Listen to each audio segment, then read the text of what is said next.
Good evening. Welcome.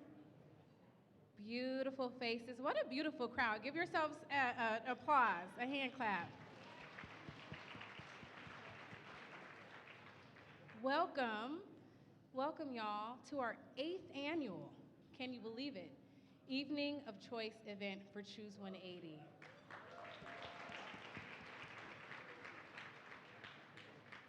My name is Kia Franklin. And my name is Fuzi Bilal. And we have the joy of serving on the Choose 180 Board of Directors. And we are here to welcome y'all. Thank you. Thank you. We're here to welcome you all this evening.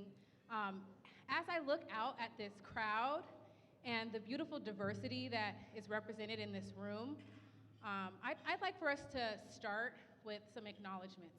And many of us are probably very familiar with this practice, but we really want to acknowledge the shoulders on which we stand and the land that we're in. So if y'all could just have a moment to reflect with us. Thank you, Kia. So we'll start with our land acknowledgement. We gather in Renton, a place historically belonging to the Coast Salish people, specifically the Duwamish tribe, and numerous other tribes who have inhabited these lands and waters since ancient time. It's vital to remember that despite treaties negotiated between tribal nations and governments to protect their sovereign land, rights, and privileges, these agreements were often violated, leading to appropriation of land from indigenous people. Indigenous communities are not mere relics of history. They are present, they are enduring, and they're thriving amidst ongoing colonialism and oppression. Their talent and contributions are significant, deserving of celebration. As many of us have come to this place through various paths, including migration, forced displacement, and colonization, it's critical to go beyond merely acknowledgement of the land as a token activity, but we do want to hold ourselves accountable. Our responsibility involves standing in solidarity with Native nations by donating time and resources to indigenous-led organizations, elevating voices of indigenous individuals, and spearheading grassroots initiatives for change. And at the structural level, hopefully restoring rightful ownership to land by its original stewards. I'm going to pass it on to my colleague, Kia, to do our labor acknowledgement. We also want to acknowledge the labor of Black and brown peoples that we owe a debt to, particularly in this country. People who continue to toil, often unseen and unappreciated, for our collective benefit. We must specifically recognize the enslaved individuals, primarily of African descent, whose exploited free labor was a cornerstone to building this nation, was honestly the foundation for a lot of the work that Choose 180 is doing and hopefully undoing systemically, most often without proper acknowledgement. So we want to acknowledge our ancestors and our land, and we thank you all for reflecting with us. Let's bring them with us, the spirit of the ancestors who built this country, who built so many legacies for us. Let's bring that with us this evening.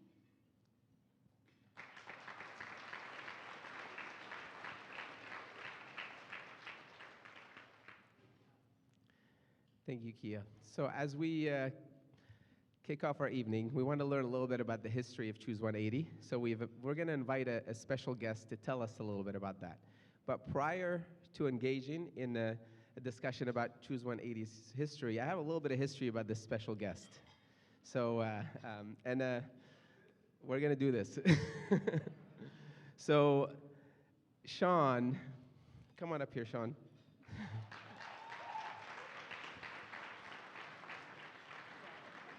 This is happening with you in the center. So I first met Sean years ago. Well, that's That's the whole idea. There's plenty of people that can jump in on this roast as well. So let's. So years ago, I moved from Algeria at the age of 15, and I lived in this apartment complex, and Sean lived there as well. And I used to look out my window, and I see this goofy-looking kid with a red afro trying to shoot hoops. So I finally mustered up some energy to go talk to him, and I spoke very little English. I walked up to Sean, and I said, "Hello, friend." And that's the extent of my English at the time, with a very strong Arabic accent. So he looks at me, and he says, "Sup, dog?" So Sean, at the time, had a baseball in his hand and a mitten. Baseball mitten, is that what you call it, Sean? And I'm new to the game. So he hands me his baseball and proceeded to back up and signaled for me to throw the ball. And there's different versions of this story, mind you.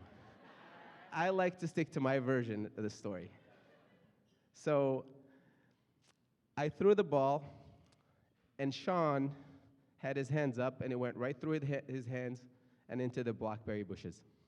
So now if you were to ask Sean, he will tell you a different version. He'll say that I threw it way over his head, and, that's neither here or there.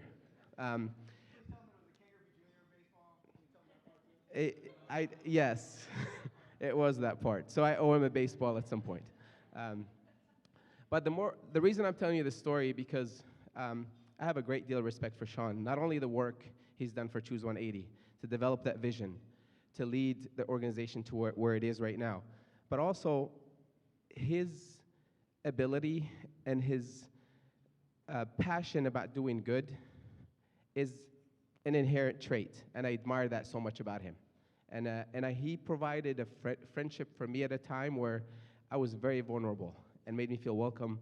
He was my first friend in America, so thank you for that. I appreciate you, and I'll pass it on to Sean to give us a little bit of history.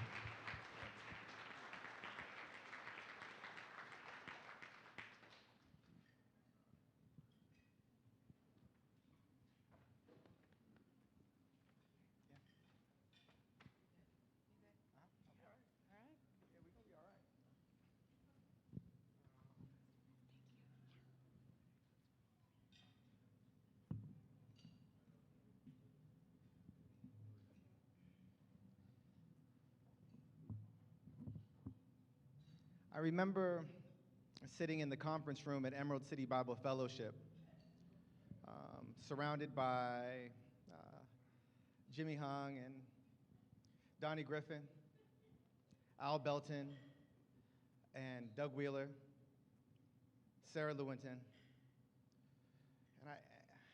and Dave Keenan.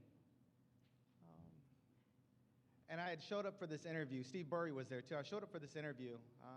And I only made it to the interview because I had promised Steve Burry that I would apply for the job, and I didn't apply for the job, but then because he took me out to Thai food, I felt obligated when he called and said, "Are you going to apply?" And I said yes, so I did it anyways. It was marginal Thai food, not relevant, but applicable. And I was there not reluctantly, but not imagining that we would sit together in that space and begin a journey together that would last a little over 6 years. A 6-year journey that had many twists and many turns and many unpredictable moments, that was championed by many individuals, many who are in this room today, that helped Choose 180 become the entity that Nika now has the opportunity to steward as executive director.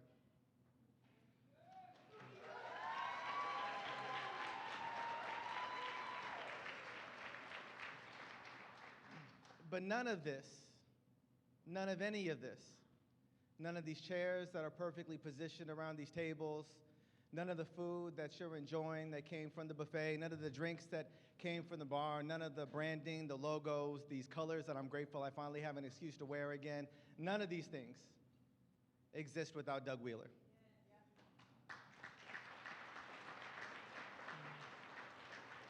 Can we put up the picture of Doug, please?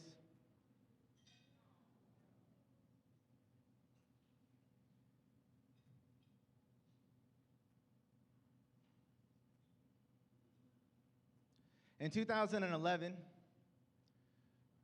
Dan Satterberg, the prosecutor elected at that time, was at a football game, as the story goes.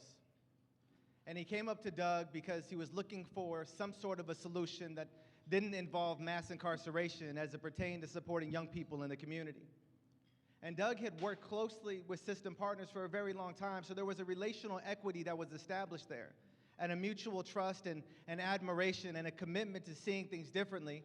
And immediately, Doug and Dan got together and built a group of folks called the Community Leaders Roundtable of Seattle, and they collectively imagined the 180 program. Soon after they imagined the 180 program, young people who would historically be criminalized for their behavior immediately began to have access to an alternative that would release them from the burden of carrying guilt and create the space for them to embrace the hope of carrying possibility forward. There is no greater transformative power than the power of grace. Guilt will always keep us locked into the moment of poor decision making. Grace will forever unlock us into the unlimited opportunities of who it is we were born to be. And in that moment, Doug created the spaciousness and community with others to reimagine a carceral system in a way that would cause less harm. And to be able to do this well, he brought along Dominique Davis and Terrell Dorsey. Terrell Dorsey today, who leads Unleash the Brilliance, and Dominique Davis, who leads Community Passageways. They came together and worked collaboratively, where Terrell would make sure that the workshops came together and the front end and the back end were tied together neatly. Dom recruited a group of volunteers from a whole bunch of different parts of our community who would show up faithfully and administer a programming that would give young people access to the freedom they deserved and the opportunity to be seen as possible. None of this is without the vision, without the heart, without the capacity to see beyond that was so innate to Doug Wheeler. And it's so strong within his ethos because in the very same way that Dan Satterberg reached out to Doug Wheeler, Dow reached out to Derek, and then Bruce reached out to Derek Wheeler-Smith, his son. In the very same way that Dan reached out to Doug Wheeler, Dom is perpetually being engaged by civic leaders in order to help stop the harm of gun violence within our region. I think there's an imperative here that we need to bear witness to, that there's no single life that in and of itself is valued only by the inhale and the last exhale. That each one of our lives may be at moments defined what we did in the breaths in between, but when we're no longer here, occupying space and we can bear witness to legacy as we do in this room, in the space that each and every one of us are occupying. And we can bear witness to legacy and the children that we gave birth to and brought into this world and the good that they do as a continuation of the good that you've done. Then we know that we've lived a life worth living. I'd like to welcome us to a pause, a reflection, as we consider the life and legacy of Doug Wheeler. And as we pause and reflect, the next voices you will hear will be Derek Wheeler, in addition to Kemal Ford, as they welcome in the next portion of our time together. Thank you all for committing to Choose 180.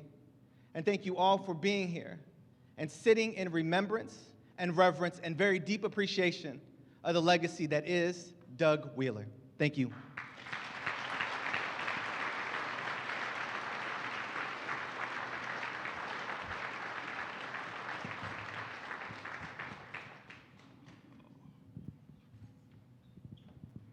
Hey, good evening. Thank you for coming. I'm Kemal Ford, Director of Community Engagement and Development for Choose 180, and I have the honor of introducing the honoree of the Von Montenegro Community Leadership Award.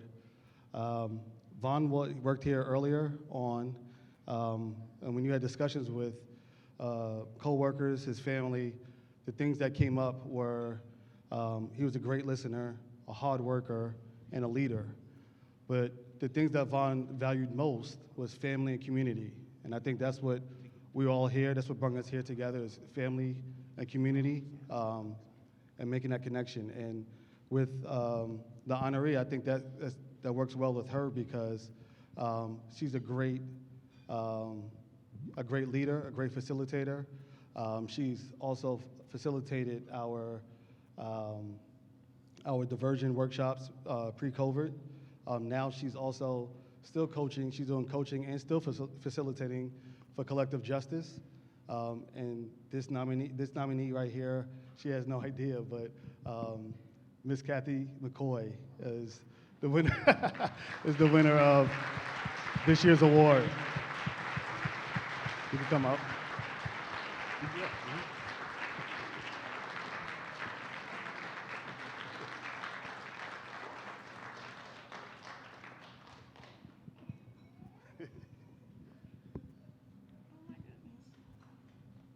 sorry, I put you mid-drink.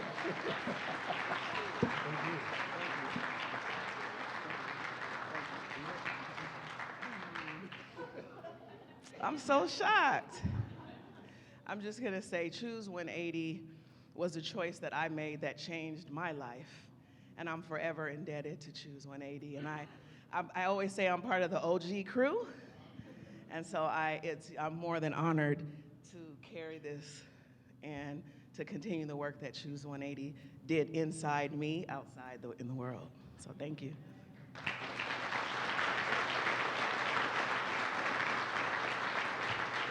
And next up, we have presenting the Doug Wheeler Founders Champion Award. It's his son, Derek Wheeler Smith.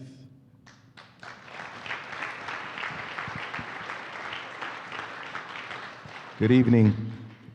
As was stated, my name is Derek Wheeler Smith, native son of the Seattle area, grandson of Arthur and Ervil Wheeler, son of Barbara Smith and Doug Wheeler.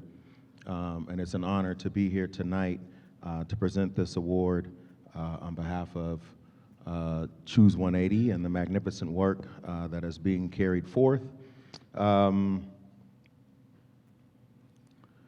Yeah, so much racing through my mind. I mean, I buried my dad in July, and so it's just been an interesting journey, as you can imagine. I remember calling my dad in the middle of delivering on some work and an insurmountable task, and in the middle of that conversation, my dad stopped me and he said, "Son, if you're doing something that you can solve in your lifetime, you're thinking too small." And that really started me on this path and this trajectory to begin to really think about the work different. And as I think about my dad and his legacy, my dad started in the prosecuting attorney's office in 1971 under the leadership then of Chris Bailey, right? And Choose 180, as Sean named, was launched with Dan Satterberg in 2011. That's 40 years, folks. So who or what might you be in the process of giving up on tonight because it feels like the winds of change are moving too slow? But in honor of my dad, may we continue to be a people who are committed to sowing seeds more than harvesting crops. Because the reality is that the harvest can be no greater than the seed. So may we be the kind of people who are committed to qualifying the seed.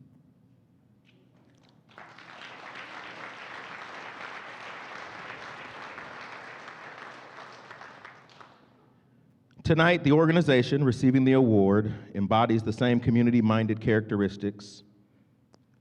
Team Child upholds the rights of youth involved or at-risk youth being involved in the juvenile justice system to help them secure the education, healthcare, housing, and other supports they need to achieve positive outcomes in their lives. Won't you please give a warm round of applause for Team Child?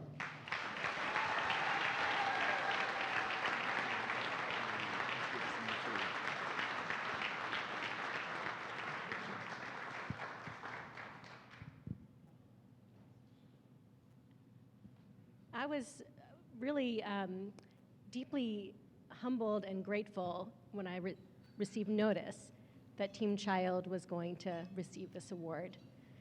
My name is Karen Pillar, and I'm standing here receiving it as our interim executive director, a role I stepped in very recently. So new to being in a position of receiving an award for an organization I've worked for a very long time. But when I saw the award was a Doug Wheeler Community Award, I thought, okay, the universe is speaking. I moved to Seattle as a very young lawyer in a new community, in a new town, and I found myself at a home in this town at a place called St. Therese Catholic Church. And in that church, I was raised, quite sincerely, by Art and Herbal, as was everyone in that community. There wasn't a person in that community that wasn't touched by them and their wisdom, their leadership. So I just personally feel incredibly grateful to be connected in some thread to their legacy. And I'm super grateful that I work every day alongside the people at Choose 180 and the young people we serve. And I'm committed, now in my elder time of life, to trying to plant these seeds. Thank you so much. I really appreciate it.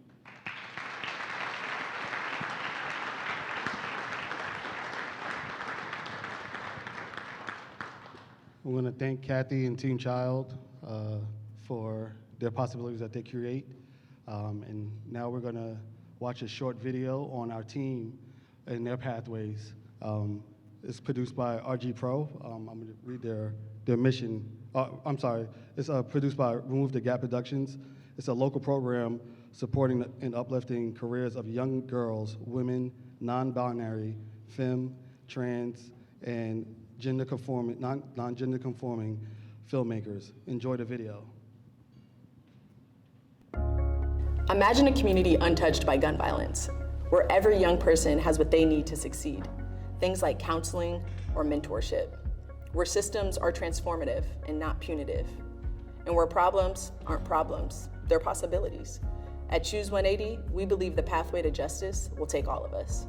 I would say the young people in our community, the biggest issues now is mental health awareness, gun violence, and I wouldn't say the lack of resources, but the lack of members in the community that really care. You know, everybody kind of wants to be something or be a part of something, regardless if it's positive or negative. And I think what we're seeing right now is that we're leaning more towards the negative because it's the cool thing to do right now. The kids that I mentor and I deal with, I try to tell them, you know, through education, you're going to be able to enlighten yourself. You're going to be able to better yourself as a person. Just be a present, be a consistent, and being in their lives is really, really important because someone's failed them along the way. And, you know, but once you lose that trust and lose that, rapport, chances are you may not get it back. For me, the youth are my young life. They're the ones that I love. They're the ones that I am in this work for. As long as they have somebody like me by them, I'm going to make sure that they know I got them no matter what. The general state of mental health in our young people, I think, is struggling. We know that it's heavy, that there is so much violence that young people are exposed to. In my opinion, the general state of the young people we work with, I see a lot of self-discovery. It's really impactful that we get to be in the schools and partner with our school-based program because we're able to introduce counseling with adults that they're already trusting, that are our coworkers.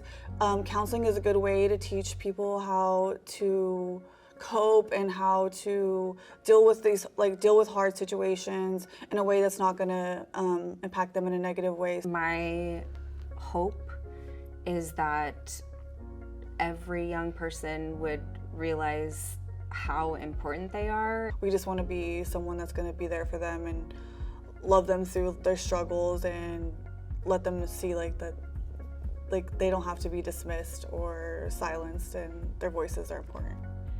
Advocacy is important because it uplifts the voices of the most impacted. Collective power is what is going to create change and systemic change. Really, the collective it's what's going to free all of us because no one is free until all of us is free. So it's important for the collective to work together to create that.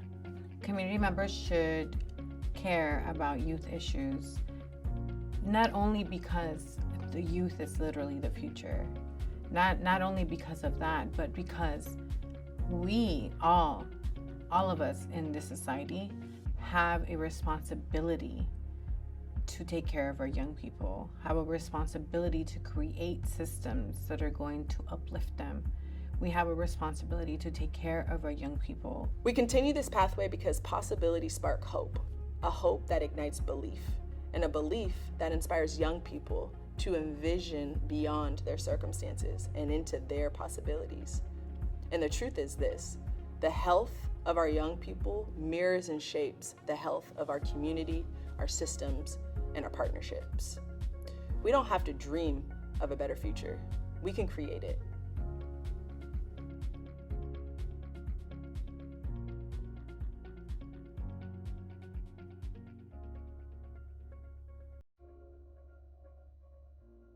Isn't that a great video? It is. Yes, it was.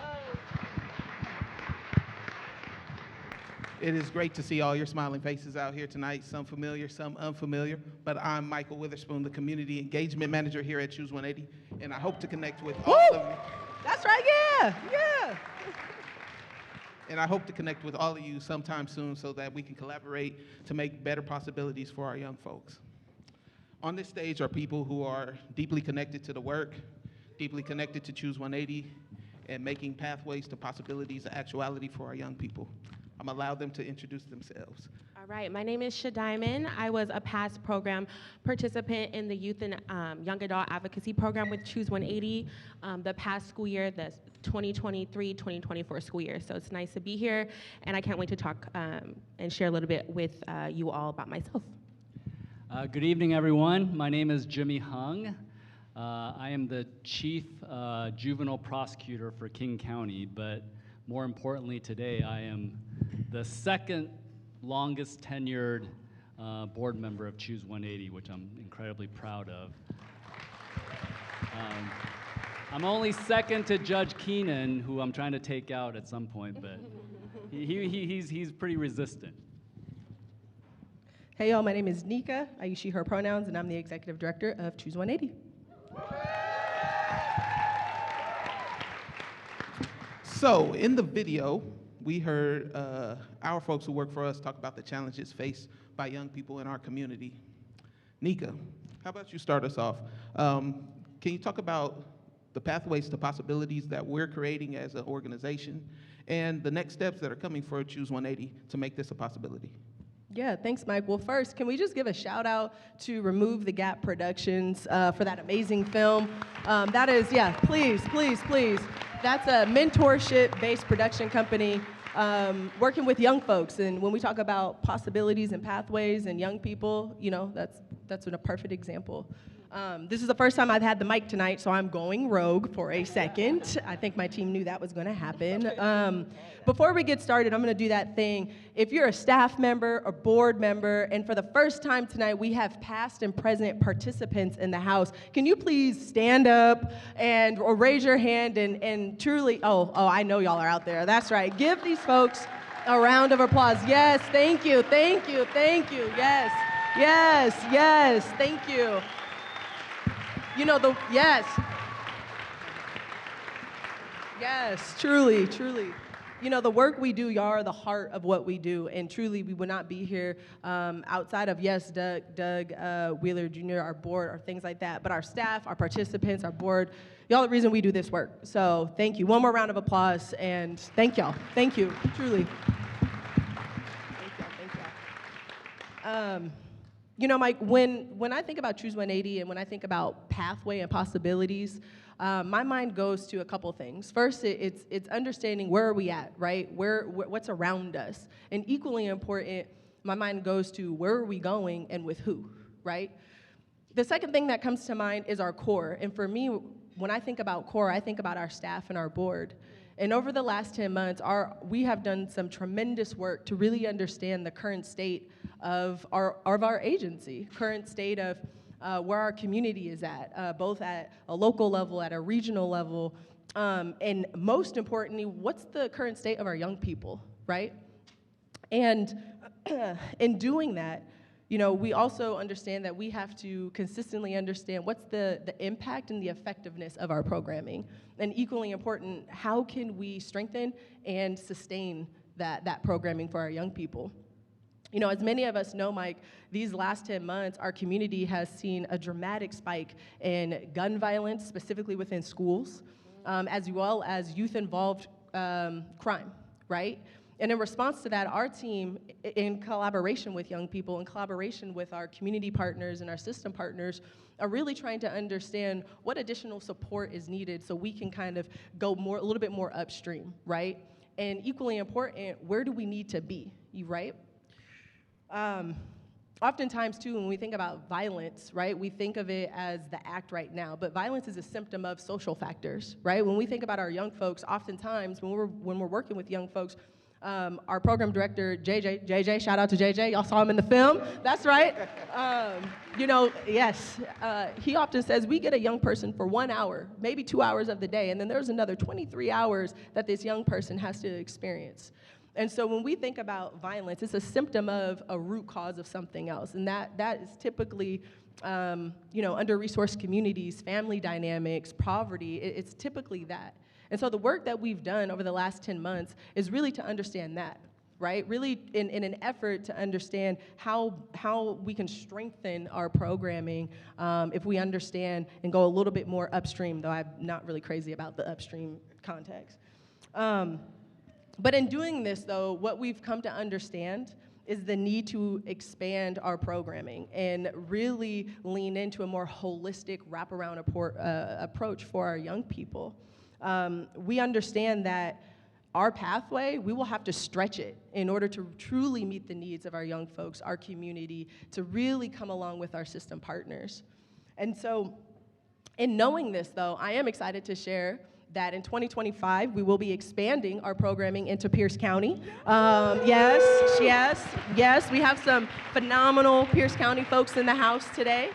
And this expansion truly comes in response to hearing directly from our young folks, directly from our system partners, directly from our community partners, and trying to understand what are the challenges and where is the support. And so we're really excited to come alongside, and also continue to the work we're doing in Burien, but also understand that this work can't just be done right in front of us, right? That's part of the pathway. It's one step, but then there's the 2 and the 3. I got talking points, y'all, so bear with me, but the girl need her notes. But what I will say, because I can go on and on and on and on, Mike, as you know, is that when we talk about the pathway, everybody knows that. Don't give me the mic. But what I will say, though, to wrap it up, because we have Jimmy, we have Shadiman, is that though Choose 180 has been doing some outstanding work over the last 8+ years, actually going all the way back to years ago, 2011, in a lot of ways, we're just getting started. We're just getting started. And our journey towards creating a pathway to possibilities, I like to think of it as the carpool lane. You can't travel alone. You might try, right? We all see those folks who try to do it, and I'm sure everybody has had this thought like, are you serious? Like, why can't you just get and no, don't do that. But it's traveling in the carpool lane. We're gonna go further together, right? And so, which is why many folks might see that tonight there's QR codes all around the room, and there's a QR code and it says, do you want to help Choose 180 with our 5-year plan? And the answer is yes, you do. You do want to help us with our 5-year planning. Yes, that's right. I saw someone hold it up back there. The thing about it is this, scan that QR code. We want to invite everyone in this room to be a part of what that journey looks like, because we cannot do this together. Our pathway is not a pathway of one. It's not a pathway of just Choose. It's definitely not a pathway of just Nika. And if that was the case, it's never going to work, right? And so, Mike, when I think about the pathway and what's next, it's pretty clear. The pathway starts right here, right now, with all of us. Thank you, Nika. Thank you, Mike.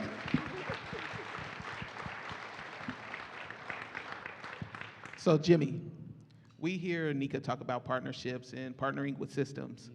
As someone who's connected to our work at Choose 180 and connected to the criminal legal system, how do you see us moving forward together to make possibilities more prevalent for young folks that we serve? Thanks, Mike, for that question. But before I answer that, I'm going to say I need to talk to my agent, because before Nika, they always put me behind Sean, and now they put me behind Nika, and it's not fair that I got to talk after them, but I'm going to try my best. You got this, Jimmy. Yeah, right. We'll see. It is my honor and privilege to be up here. I really feel like I'm not worthy to be up here, but thank you for giving me some time to talk. As a long career prosecutor, like I've seen firsthand the power of how systems and community can collaborate.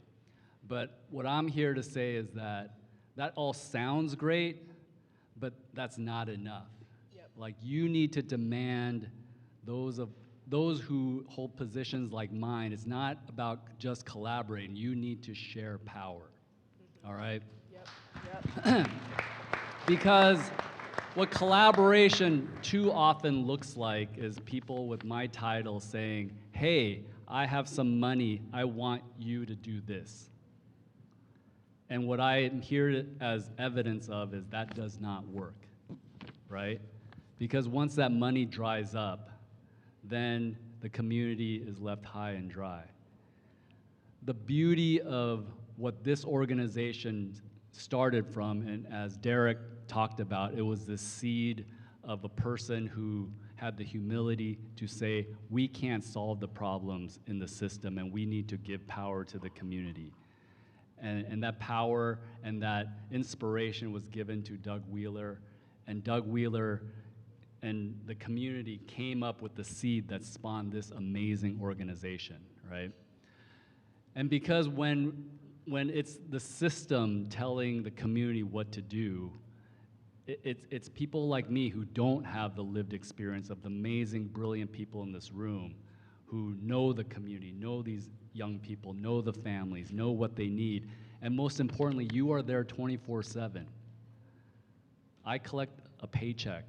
I'm there 9 to 5, and I'm not even there really supporting these young people. You guys are, right? And so that is the power of how systems and community can truly collaborate when systems say we don't have the answers, we must empower and trust the community to do the right thing. Because when we do that, these young people we don't see them as problems, we see them as Sean says, possibilities and not cases to be processed. And that is what this is all about, and supporting organizations like Choose 180 is what the secret sauce is to making our community safe, healthy, and making sure that young people are supported and can reach their full potential. And so thank you all for being here. Thank you for giving me some time to speak, and please, please, please scan that QR code and support this amazing organization. And thank you for taking the time out of your busy schedules to be here. Time is our most important asset, and thank you for sharing that with all of us. Absolutely. Thank you, Jimmy. I like how you spoke about sharing power. And we know that when we share power, oftentimes it's adults sharing power with adults. And we sometimes forget to include the ones that we are serving and putting their voices first. Sha Diamond. Hey. As one of our former participants in our advocacy program, and somebody who has went through the path of choosing 180 to make possibilities come true in your life. Absolutely. Can you share how Choose 180 has impacted your life and how it's made your future better? Absolutely. Again, my name is Sha Diamond. I'm so happy to be here. I'm glad to see all you guys' faces out here supporting the cause. Again, I was a past program participant in the Youth and Young Adult Advocacy Program with Choose 180, which consisted of advocacy efforts. You know, we went to the Capitol and really fought for change, and and it was really great the past school year.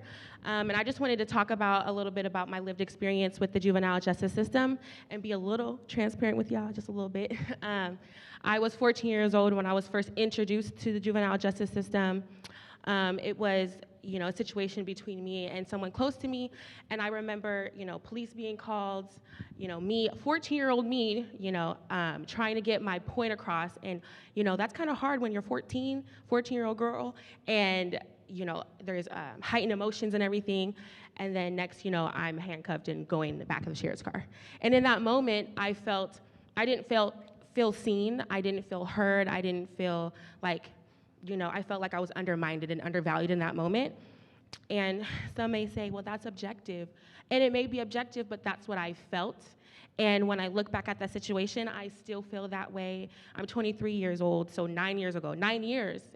So from 14 to 23, 9 years, I still feel that way looking back at that situation. And I wish I knew and I had an advocate and anchor, support, and guidance like Choose 180. I wish I had that opportunity to have that in my corner. But instead, I look at it like I can be that advocate for those young adults who, whose voices are not heard. Thank you. I can be that advocate, I can be that voice, and I can help elevate those voices for youth and young adults. And so going into that, I really encourage you guys, community partners, community organizations to support young adults. And the reasons being are because, especially when it comes to juvenile justice system, because organizations like Choose 180 really focus on rehabilitative efforts over punishment. It's really important to look at that because young adults, youth and young adults, we're still developing emotionally and cognitively, and we're more receptive to rehabilitative efforts over harsh punishment. And then secondly, breaking the cycle of poverty and incarceration. Many youth and young adults who are in that cycle of going in and out of the justice system come from economically disadvantaged backgrounds, right? Limited resources, income that's not stable, economic instability. So it's important that we offer things like career readiness programs and vocational programs, therapy and counseling, and things like that to really give youth the hope that there is a brighter future ahead. And lastly, I really urge you to support organizations like Choose 180 because organizations like Choose 180 really focus also on protecting youth development and protecting youth rights. It's very important that when youth are going through the system, they have fair legal access and equitable representation, and also age-appropriate sentencing. So, yeah, that's all. Yes. I just want to take a moment as well and give Shadiman some flowers because you deserve them, girl. So Shadiman is, first let's call a thing in the healthcare realm, right? Yes. Black doctors, Black administrators, Black nurses are underrepresented in the medical world. There's no doubt about it. Shadiman is a nurse. She just stepped in as a nurse. That's right. Yeah. And so, no, absolutely no stop. And so when we talk about pathway to possibilities, when we talk about young people, when we talk about choosing the Choose 180, Shadiman just talked about young people being receptive to that more rehabilitative approach, restorative approach. She is modeling this, y'all. She is doing the thing that Absolutely. We're here to do. Absolutely. And so can we just please, that is just phenomenal work. Phenomenal. Yeah, so I am a nurse. I just graduated from PLU back in December of 2023. Woo! Oh my God, yeah. With my bachelor's of science in nursing. I'm also a mom. My daughter's almost 4 years old. And I'm also a youth advocate. And I just really, yes. I really want to be an example for those, no matter what you went through, no matter your background, no matter what you've gone through, you can make a difference and you can be somebody. And you just have to have somebody to believe in you. And that's why you all are here, because you have to believe in young youth. You have to believe in them, because if you believe in them, then they know that they have they have an anchor, and they know that they can have somebody to lean on. So that's what I had. And sometimes, I call it the trio. You have motherhood, you have being a nurse, and then you have being an advocate, and it's a lot. It could be emotionally demanding sometimes. I work 12-hour shifts, so I'm at work taking care of really sick patients. I work in the neurotrauma ICU, so patients with, strokes and traumatic brain injuries and severe neurological disorders. And it can be really mentally taxing. And then, I'm taking care of these patients, and then I also am one of the few nurses of color on the unit. So I feel like it's a really big responsibility to represent diversity where diversity is limited. And then you have motherhood. So I come home and then I take care of my daughter. And then, so it could be mentally taxing, but I look at all these roles and I see purpose in myself, and I see that, you know, I'm where I'm supposed to be. And yeah, and I just want to thank organizations like Choose 180 and everyone here in community organizations pouring into young adults and investing in them. That's all it takes. So thank you. Let's go. Yes. As you can see, there's many different perspectives on a pathway to possibilities. It's going to take all of these perspectives to be successful in the future, including all of you out here pouring in, like Shadiman said, into these organizations, whether that's your time, whether that's volunteering, or whether that's just sharing their message with other people who might be interested in supporting. So can we give our panelists here a big hand for coming up and...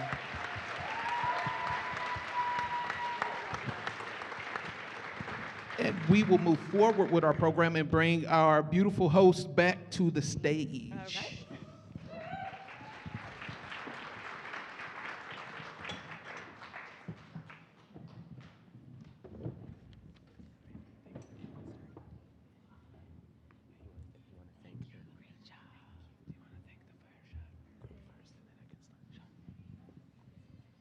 All right, let's give the Fireside Chat group one more round of applause, y'all.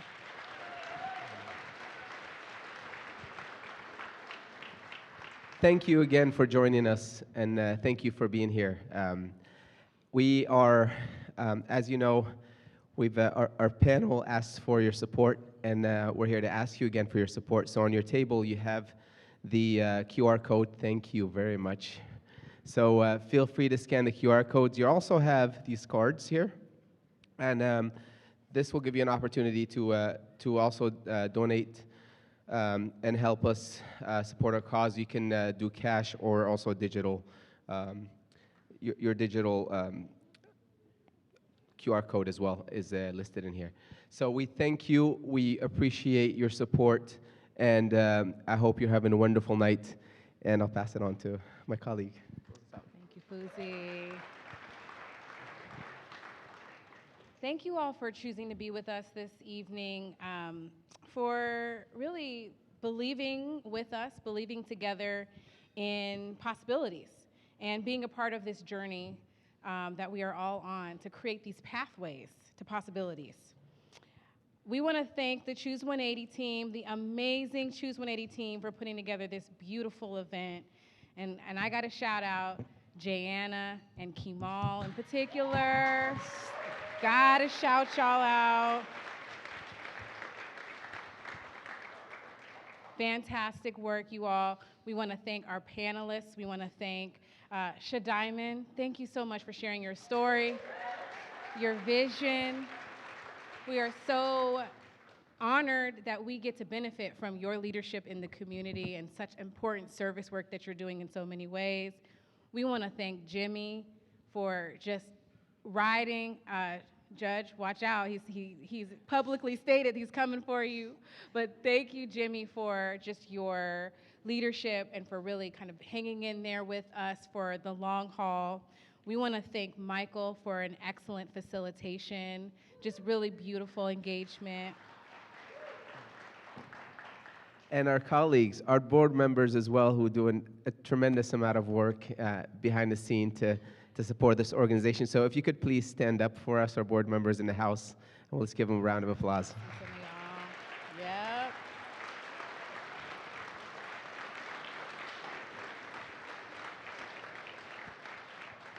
Thank you for all that you do for us.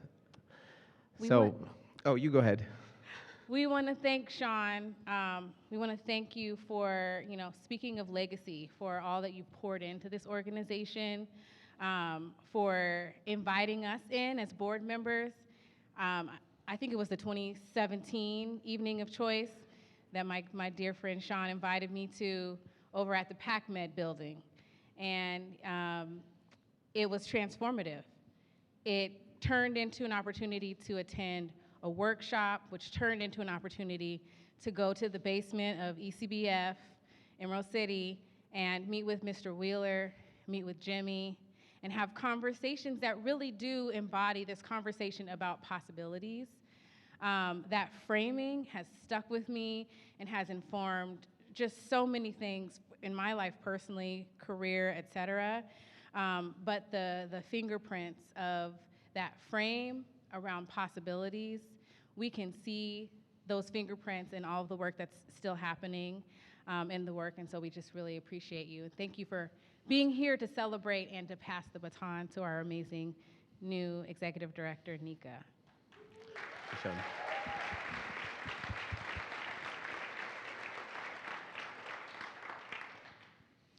Okay, enjoy your dinner. Join us for some music.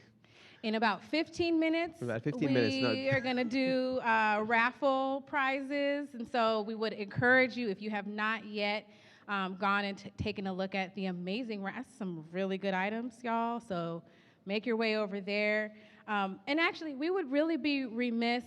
Nika, I'm so glad that you, first of all, took executive privilege and added your editorial, but also that we had a chance to hear a little bit from you.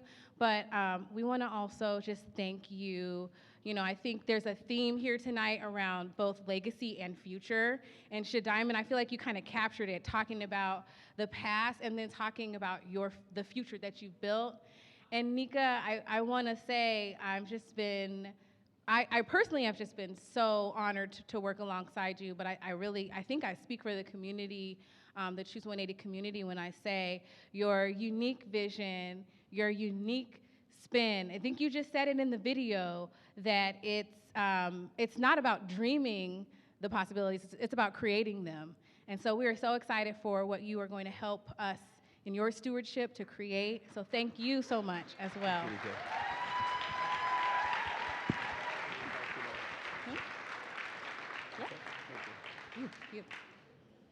We're negotiating up here. Yes, Go we ahead. We came very prepared. We actually tried to coordinate, and it was so hard to find a tie that color, so we scrapped it off, right? We're doing all right. We're doing all right. So we'll invite Kemal to join us. Okay. Okay. Sounds good. So the raffle is next, correct? The raffle is next. Yes. I think we're going to give folks about 15 more minutes, so we'll come back up. And so y'all have 15 minutes to go on over there and add to your items. Eat, drink, be merry.